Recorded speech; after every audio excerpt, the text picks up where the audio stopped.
Good morning, children. Today we'll discuss about linear momentum and Newton's second law of motion. Linear momentum, as the word momentum means mass in motion along a straight line path.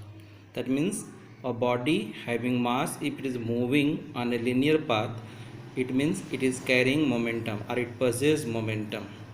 Mathematically, the product of mass and velocity of a body is called linear momentum of the body. Here the velocity of the body should be along a straight path, then only it will be called linear momentum. So in expression we can write P is equal to product of mass and linear velocity. So it is a vector quantity because it is obtained by multiplying a scalar m and vector v. So linear momentum is a vector quantity and its a unit SI unit is kilogram meter per second, unit of mass kilogram and unit of velocity meter per second. So unit of momentum is kilogram meter per second. Its dimensional formula will be simply written as mLt raised to the power minus 1. Now we can compare for two objects, one car and truck. The mass of the car is m1 and the mass of car is m2. Both are moving with velocity v. That means both the objects, car and truck, are moving with the same velocity. So momentum which they possess will be given as m1v and momentum of the truck p2 as m2v. If you take the ratio p1 by p2, it is m1v upon m2v. V is same in numerator and denominator, so cancelling, it is m1 by m2. So ratio of their momenta is coming as ratio of their masses. P1 upon P2 is m1 upon m2. What we see here, the mass of the truck is more than the mass of car, that is m2 is more than m1. So and in ratio P1 by P2 is same as m1 by m2 and m2 is more, that means P2 is more than P1.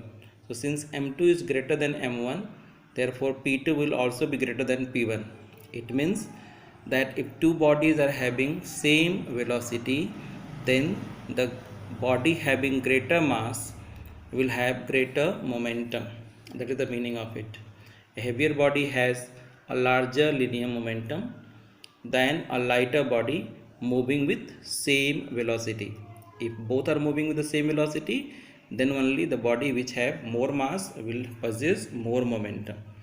Now if car and truck are moving with respective velocities v1 and v2 and have same linear momentum, their velocities are different, though in the same direction we are taking here for simplicity linear momentum, but magnitude wise they are different, but total momentum of both the truck and car are same. So we can say P1 is equal to P2, substituting in place of P1 as the product of mass of first body and velocity of first body, so m1 v1 and similarly here m2 v2.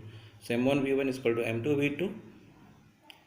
Taking ratio of v1 upon v2, v1 from same side, v2 from other side coming in denominator, so it will be written as m2 by m1.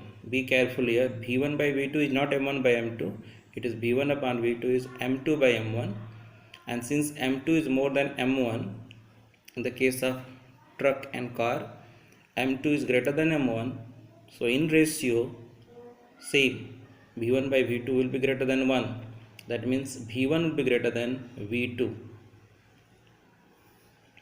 That is, a heavier body has a smaller velocity. v2 is the velocity of truck and v1 is the velocity of car. So car has more velocity because the mass is less, so product m1 v1 is same as product m2 v2. Since m2 is more, so this is more, so this will be less. So a heavier body has a smaller velocity than a lighter body having same linear momentum. Now coming to the Newton's second law of motion. Before studying this, already we have discussed regarding momentum, because Newton's second law of motion, the role of momentum is there. It is including the term momentum. It is related to momentum. That's why before Newton's second law of motion we have discussed momentum. the rate of change of momentum of a body is directly proportional to the applied force. Some places you can find implied force or the force which is applied. So we repeat, it has two parts. The first part tells about the magnitude of the force with change of momentum, and second part tells about the direction.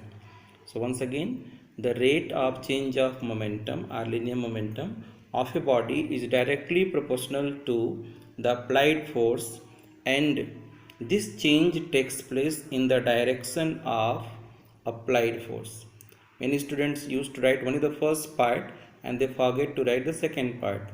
So whenever you write the Newton's second law of motion, write complete statement. That is, once again, the rate of change of linear momentum of a body is directly proportional to the applied force, and this change takes place in the direction of applied force. So as we know, P is the product of mass and velocity, that is momentum is the product of mass and velocity. So according to this statement, what we write in the mathematical form, F, the force is directly proportional to rate of change of momentum. P is the momentum, and here d by dt, it is calculus notation. D by dt of P means it is rate of change of momentum with respect to time. Dp is short change, small change in momentum, and dt is small duration of time interval. So in this small dt interval, dp is the change in momentum. So when we take this ratio dp by dt, which is rate of change of momentum with respect to time. So force is directly proportional to rate of change of momentum. In place of P, we can substitute mv. So F is proportional to ddt of mv. This is differential of mv, and your mass is constant. So we'll take it out and we'll take change of velocity with respect to time. So dv by dt. So F is proportional to m dv by dt, or F is equal to km. M is same, and rate of change of velocity is called acceleration. So here m dv by dt. Removing the proportional side, we have multiplied a constant of proportionality k. So km dv by dt, and place of dv by dt we written a. Rate of change of velocity is defined as acceleration. So F is equal to kma. Practically, it is seen experimentally that if force is 1 Newton, mass of the body is 1 kilogram, and acceleration is 1 meter per second square. That means on applying force of 1 Newton on a body of mass 1 kilogram, acceleration produced in the body is only 1 meter per second square. That means numerical value of k here is 1. So on the basis of this, we can write this equation as F is equal to ma. So value of k is obtained experimentally on the basis of this only as 1. So F is equal to ma is a basic equation of classical mechanics, where we can say force is the product of mass and acceleration. So if Newton's second law of motion is asked, it does not mean that you write F is equal to ma. It's better you write the statement, though it is obtained after derivation, after the result we have simplified in the form F is equal to ma. Mathematically we can write. Now we come to know about the unit of force. Force has two types of unit, absolute unit and gravitational unit. For both SI and CGS unit, we can write for absolute unit as well as for gravitational unit. So absolute unit of force is Newton. If you write full name, write small n, Newton, in symbol capital N. And 1 Newton force is the force which produces an acceleration of 1 meter per second square in a body of mass 1 kilogram. So that force which produces in a body of mass 1 kilogram an acceleration of 1 meter per second square is 1 Newton. Similarly, in CGS system, the unit of force is dyne, and 1 dyne is that force which produces an acceleration of 1 centimeter per second square in a body of mass 1 gram. We can relate SI unit of force, that is Newton, and CGS unit of force dyne. Since 1 Newton is written as 1 kilogram into 1 meter per second square, writing kg as 10 to the power 3 gram and meter as 10 to the power 2 centimeter. Second square is second square with negative sign. 10 to the power 3, 10 to the power 2 together, we can write 10 to the power 5 centimeter per second square. Gram centimeter per second square here. and gram centimeter per second square is dyne. That's why 1 Newton is equal to 10 to the power 5 dyne. So this is the relationship between CGS unit and SI unit of absolute unit of force. There is another unit which is called gravitational unit.